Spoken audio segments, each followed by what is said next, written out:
Hello.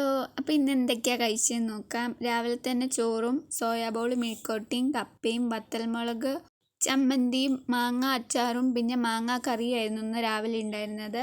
ഒരു ഉച്ചയ്ക്ക് 1 മണിയൊക്കെ ആയപ്പോഴത്തേക്കും മാങ്ങാ കറിയും ചോറും വത്തൽമുളക് ചമ്മന്തിയും മാങ്ങ അച്ചാറും ഒക്കെ കൂട്ടി കഴിച്ചു.